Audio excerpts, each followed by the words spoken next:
So it's been a while since I've gone back and taken a look at an older Masters of the Universe Classics figure. I was doing them at a pretty good clip for a while, and then I just got kind of behind. And I realized as I was going through some toys this past weekend that I have a figure that I never opened, somehow completely forgot about him, and he's been in his box this entire time for basically, I think, what, 5 years now? Maybe more, 6 years at this point. So we're going to be taking a look at a figure that I still don't know how I did this.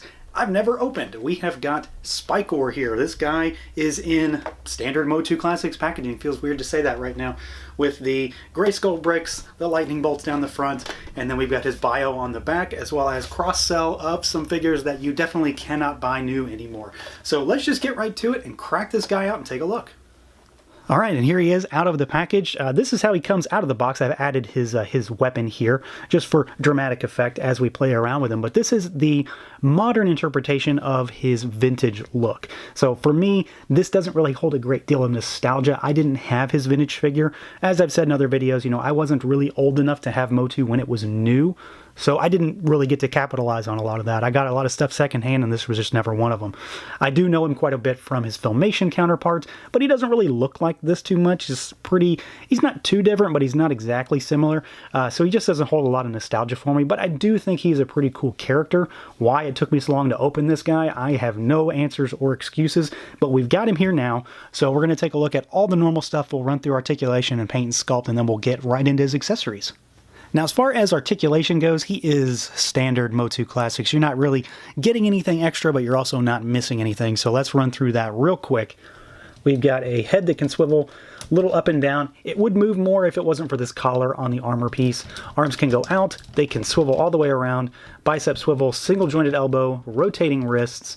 We've got a waist twist. We have got a crunch, but it's pretty minimal because of the armor piece. That's just kind of the way it goes with these figures. The legs can go all the way out. You never saw him do that on the TV show. He can kick forward. He can kick back. Thigh cut. Single jointed knee.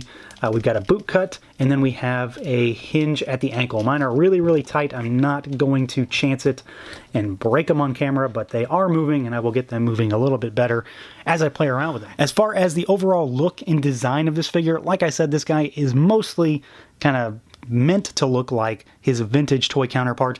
The Filmation version doesn't really look nearly as menacing, and I do think they got his menacing evil nature across in that head sculpt. We've got very, very nice paint job on the teeth and the eyes on my particular figure. This line is prone to having some lazy eyes here and there, and mine are thankfully very nice.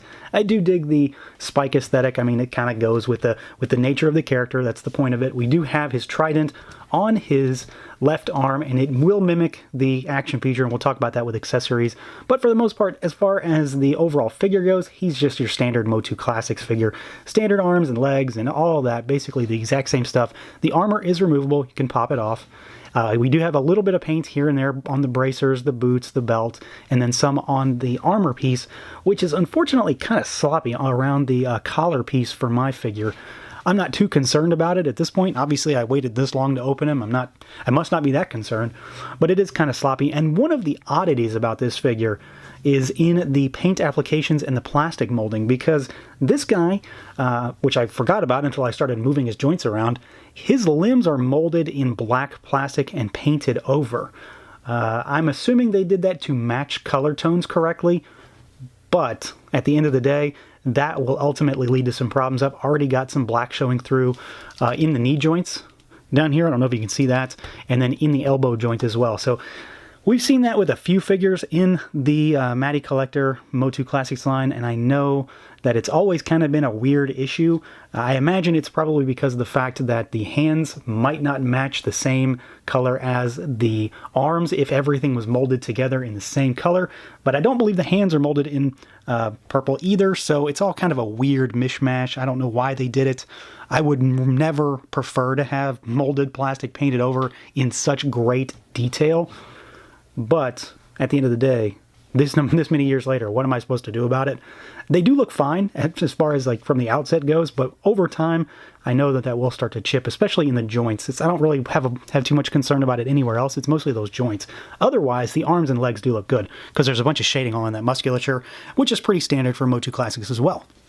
Now, as far as accessories goes, like I said, he is meant to mimic his vintage figure, which is built upon the club and the trident. In the Filmation show, he had kind of a little bit of a mixed identity, because sometimes he was shown with the trident, sometimes he was shown without it, but they never showed how he actually got it. And he wasn't in the show enough to have any real backstory. He just sort of appeared, and he was kind of around.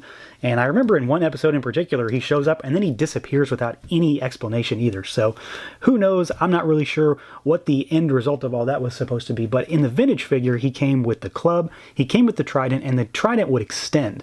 Of course, this is MOTU Classics, so we're not going to get an action feature, but they did their best to try to mimic that. Now, as far as the club goes, it very much fits with the spike motif. It's an orange cast plastic club with a bunch of spikes on it. I dig the design. I think it looks pretty cool. It just looks cool. I like it. It's neat. It's fun club, bright orange. I'm okay with orange. And it fits well with him. It's very much a distracting color from his overall color scheme, which actually I think kind of works. It really stands out against the blues and the greens and the purple. As far as the trident goes, this is just a series of pieces that peg into the wrist. So you can pop this guy out, and then you will have another bigger piece to peg in. And as you can see, there is just an extension difference. The overall design is the same. You can see they're the same piece. They're just, one is longer than the other. This red dude here pops off. So you've got the trident, and you can have, your short or your long, but then he does come with an extra hand that you can peg in to give him what I guess you would consider to be his more Filmation style look, which at the end of the day, he's not nearly as exciting with just two hands and a club. He's always going to have that trident on for me, but I do like the fact that we got the option, since this is one of his quote-unquote configurations from the cartoon back in the Filmation days. So overall, this is a pretty decent figure. He's not like blowing my mind or anything, but it's certainly not a figure I should have waited on to open. And, like I said it already, I don't know what happened there. He's got a cool look. He's got a cool design. He's rather menacing looking. He very much looks like an evil master. He comes with a handful of accessories that work well to mimic his vintage action feature. And at the end of the day, he's a guy covered in spikes. So really, can you go too wrong there? The only real thing that I think is just odd about this character, or this figure rather, is the whole deal with the black parts that have been overpainted in their entirety. I don't see the practicality in that, especially for figures that are going to stand the test of time. You know that over time, that paint is going to crack and it's going to wear, especially in those joint areas, but I guess I'll find out for myself down the road. For now, he looks pretty solid, and he will definitely be joining my Evil Masters shelves immediately after this video. So that's going to do it for this look at the Masters of the Universe Classics Spikor figure from Mattel. Let me know what you think. Thanks for watching, and until next time.